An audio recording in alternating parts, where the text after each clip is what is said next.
Welcome to Knife Chats. If you like what you see, give it a thumbs up, leave a comment, share it with friends, subscribe, and ring that notification bell. Thank you.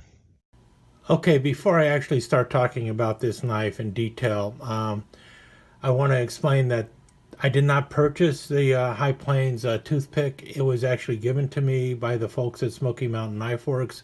Melina contacted me before the knife actually was available and said that she would be sending me one, and she did. So I received one free of charge. But let me explain that that really has no influence on my opinion of the knife, simply because well, you see the other knives here. This is the extent of all the knives that Smoky Mountain Knife Works has put out in a large toothpick pattern. Essentially, 5 large toothpicks and 2 fish knives in the 25 plus years that SMKW has been producing Rough Ryder knives. And in fact, this knife here, the A Stroke of Luck toothpick, was the last actual toothpick that Rough Ryder has made.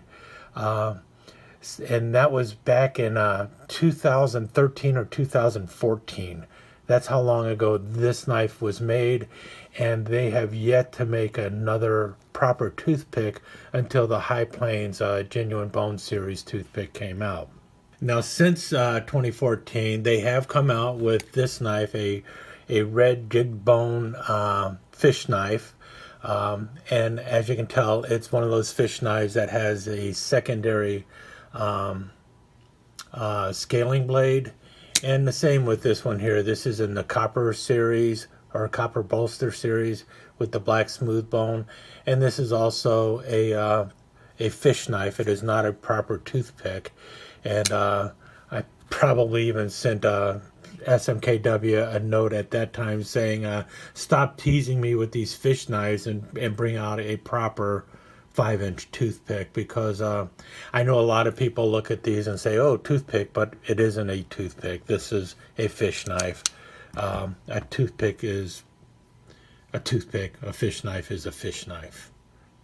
And I guess the point I'm trying to get to is, if you think I wasn't going to pick this knife up, then you've got another thing coming, I guess, because I was obviously going to buy this knife no matter what as soon as it was available. But Melina did offer to send me one, and I, like my daddy always said, never pass up on anything that's free unless it's poison. And well, as far as I know, a toothpick is not poison, so I jumped at the opportunity to get a free one. And I'm very happy to have the free one, and I'd like to thank Melina and the folks at SMKW for sending me this Rough Ryder High Plains toothpick. I don't believe there are any strings attached to it when they send it to me. And, well, I actually know there are no strings attached to it. I think they sent it to me simply because, well, I've been bugging them for a toothpick for the last 6 or 7 years, and they finally came out with another one. And they said, what the heck, let's send him one. And I appreciate the gesture. So with that said, let's get on to reviewing the Rough Ryder Genuine Bone Series High Plains toothpick, and I will let you know what I think about it. And in the meantime, I'm going to move the camera in for a close-up and get everything else out of the way. I'll talk more about all of my Rough Ryder large toothpicks in another video. We'll start by looking at the box real quick, and that's one of those magnetic boxes that everyone is very familiar with Rough Ryder. And you see the photo on the front here. It is for the plains, and actually that's a photo from the Colorado Plateaus. And anyone who is familiar with old John Ford Westerns and any kind of John Wayne movie with him in the cavalry are probably very familiar with this, because that is Monument Valley, located near the Utah-Arizona border. And it's a pretty cool photo. I think it's very historic and very iconic of the Old West and the High Plains. So that's pretty cool. And then you see the backside here. Looks a little different. You've got the big double R over here, and the other stuff. Always high quality handmade pocket knives. So the front and back are not exactly the same. And then on the end here you see the barcode with the pattern number, which is the RR2052. So for those who love to collect the boxes, this is really a nice looking box, and it will be one that I will go out and display. I do like the way it flips down and you get the rest of the photo. That's pretty cool. Otherwise, it's your typical magnetic Rough Rider box. On the inside, it's just got the double R and the Rough Rider on a white background. And there you see where the toothpick would fit. I've already taken it out. It came in a plastic bag. I've already thrown away the plastic bag. I will put it in paper if I'm going to keep it in the box. So, when I first saw photos of this knife, I thought, thank you very much, Smoky Mountain Knife Works and Rough Rider. You have decided to play a cruel joke on me. After all the things I've said about the big R on the bolsters, you had to slap that on the bolster, just like you did on the copper fish knife. And then I looked at the photo of this knife, and it's like, man, I don't like that jigging. I don't like it at all. But then the knife showed up, and in person, I got to tell you, I was really impressed with it right away. I actually liked the jigging once I saw it in person. I did not like it in the still photo that they had online of it. And the bone, this side is ever so slightly darker, if you can see that. But actually, it's pretty well matched. And the ridges, you can kind of feel them, but they're not really distinct. And they look actually pretty good. I kind of like the way it looks. It's supposed to be like a topographical map, and this is supposed to be the plains rising up out of the ground and everything. I don't know if that works or not, but I actually do like the way it looks, especially in person. Can you see that? It actually does look kind of cool, and it feels nice in the hand too. And the overall finish of the bone is really quite good. It blends into the bolsters quite well. The pins are very smooth here. You can feel them down here in the ridged area on both sides. A little more pronounced on the back side than the front side, but actually nothing bad. It's not like it's going to cause a hot spot or anything. I always laugh when people talk about a pin causing a hot spot in the hand. Unless that pin has a very sharp edge and can cut you, it's not going to cause a hot spot. These are very much flush, and same with there. You cannot feel any kind of transition from the nickel silver bolster into the bone handle on either end. Notice the bottom powderhorn pommel has a triple ring on the top there, and that is common in a lot of Rough Rider toothpicks. As a matter of fact, it's even common in all of the Marbles toothpicks, also SMKW house brand or licensed SMKW product. It's actually trademarked through Marbles is actually trademarked through Blue Ridge Cutlery, but they have them made through Smoky Mountain Knife Works. As for the big R on the bolster, at first I thought I was not going to like it too much. I've complained about it many a times. It's very annoying. You see it on so many other knives now, and it bothers me. But quite frankly, in the case of the toothpick, it really doesn't bother me at all, and that's mainly because the reason it bothers me in so many of the other knives with the R on the bolster is, well, hold on a second, I'll show you. It's like this. Here we have the Brown Stag cub knife, and if you notice, you've got Rough Rider there and you got the big R there. They even have some of these knives that have the shield, the R, and then a blade edge that also signifies something Rough Rider-ish. And to me, that's just too much billboarding. And on many knives, if you've got the shield, you're covered. You don't need something on the bolster. So it's like one or the other. So for instance, here we have the Easy Money Canoe. It's got the R on the bolster, no other marking. This one's kind of cool. I like the fact that you got an R on the right bolster no matter what. But there is no other shield. If there was a shield on this knife, I would have been upset with the R on the bolster. But because there's no shield, it's okay. I can even live with the blade edge on the blade because, well, you don't see the blade edge too much. But quite frankly, I'm not crazy about blade edges on the blade either. So now we come back to the High Plains Toothpick. And as you can tell, no shield. So the only billboarding on the outside of the knife is the R on the bolster, the Rough Rider R on the bolster. Now, had there been other billboarding going on, I would have been very upset to see the large R there. But because there's no shield, no Rough Rider shield going on, I'm okay with the large R on the bolster. It's kind of like what you would see on a Barlow, and I can deal with that. So I'm actually kind of happy to see that. It makes it a little different than the other knives that you see out there, especially among the large toothpicks in the Rough Rider lineup. This is the only one that has the large R, so when it displays with the other toothpicks, it's going to look really cool. And that's one of the things that I like about it. The only other marking on it, matter of fact, is the tang stamp, the double R tang stamp going on there. And then on the back side, you see the pattern number. They do not have the other marking that you saw, that you will see on all the other. Oh, actually, you do have it. It's very small, though. The other marking there about the 440 razor sharp steel. They made that much smaller, which is cool. So billboarding was actually kept at a minimum on this knife, which is really nice. The only external billboarding is the large R, and I'm very happy with that. Now, if you notice, I'm trying to show you some good close-ups here.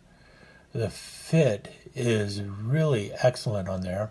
You notice you've got the single line going through the top, or the single thread you want to call it, or the single ring with the R, and then they got the line under the R there. I wish they would get rid of that. I think it's superfluous. Triple ring bolster on the bottom with the powder horn. If you notice there, you can see it a little bit. There is an actual swedge on the blade, and it's nicely done. With so many toothpicks, you really don't need a nail nick, but it does help a little bit. You can actually pinch these open, but the nail nick makes opening it a whole lot easier. I think the pull on this is probably around a 5 or 6, about the same as what you would have on the old toothpicks. But the big departure is this one has a half stop. None of the older toothpicks had a half stop.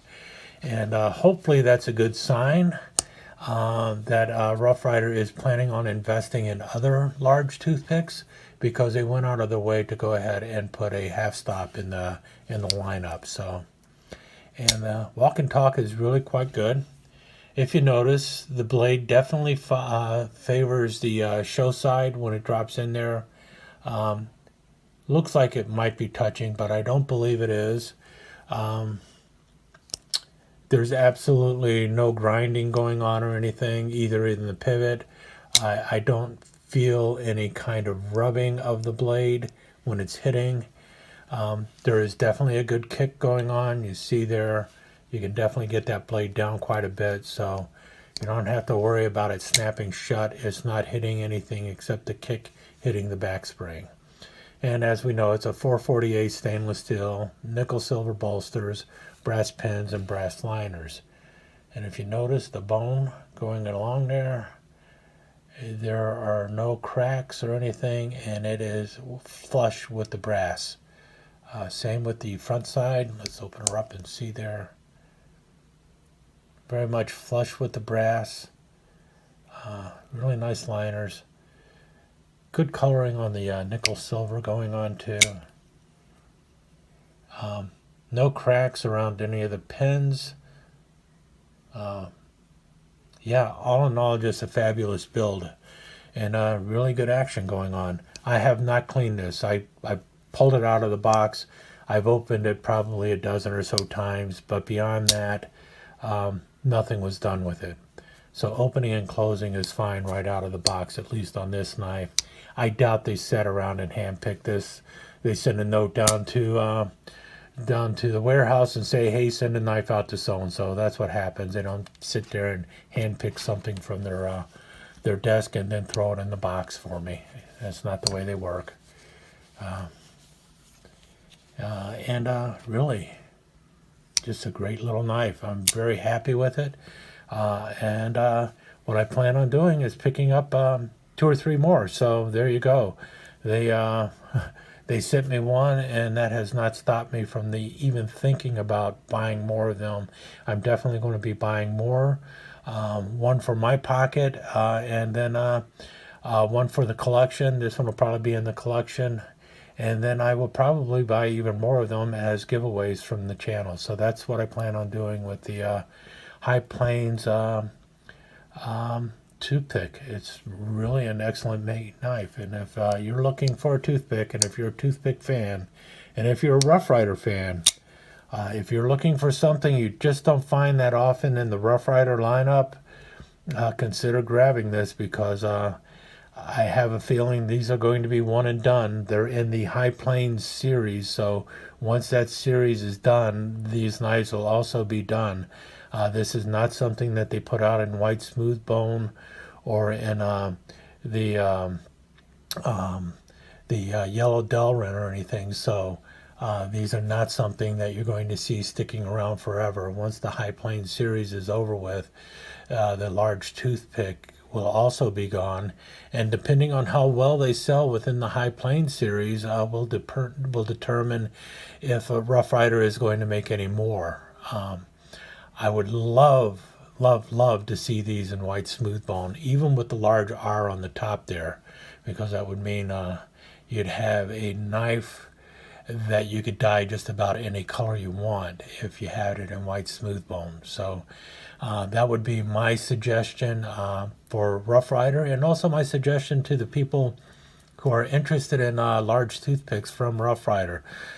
Shoot a note over to Rough Ryder and say, "Hey, I really like the High Plains series toothpick. How about putting it out in white smooth bone also?" And yeah, go ahead and tell them that Tobias sent you. They'll love to hear that I told you to do that. In any case, there are other knives in the High Plains series that I also am interested in. One of them being the Big Daddy Barlow that's going to be coming out. Can't wait to see that, because quite frankly, I like the large toothpick. So, and I think the Big Daddy Barlow will be a really nice companion piece to this. And that's the case it is with sometimes with these different series. If you don't see the knife in the series that is your knife, the knife pattern that you like to collect, you pass on the entire series. But if your knife is in the series, then you're more likely to pick up other knives from the series. And I think that's also something that the folks at Rough Ryder need to understand, that even though maybe the toothpick is not the most popular knife in the world, but it is a knife that toothpick fans want, and when they get that knife, they will pick up other knives that match it in a series. And that's what I'll be probably doing in this series, because there's also a Big Daddy Barlow in this series, and it looks pretty awesome, so I'll be getting it too. But in the meantime, I'm going to just savor the High Plains series large toothpick. The first new toothpick, large toothpick, out of the Rough Ryder factories in probably 6 or 7 years. So get them while you can, boys and girls, because I'm going to be buying a lot of them.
Well, now, if that wasn't the cat's meow, I don't know what else I can do.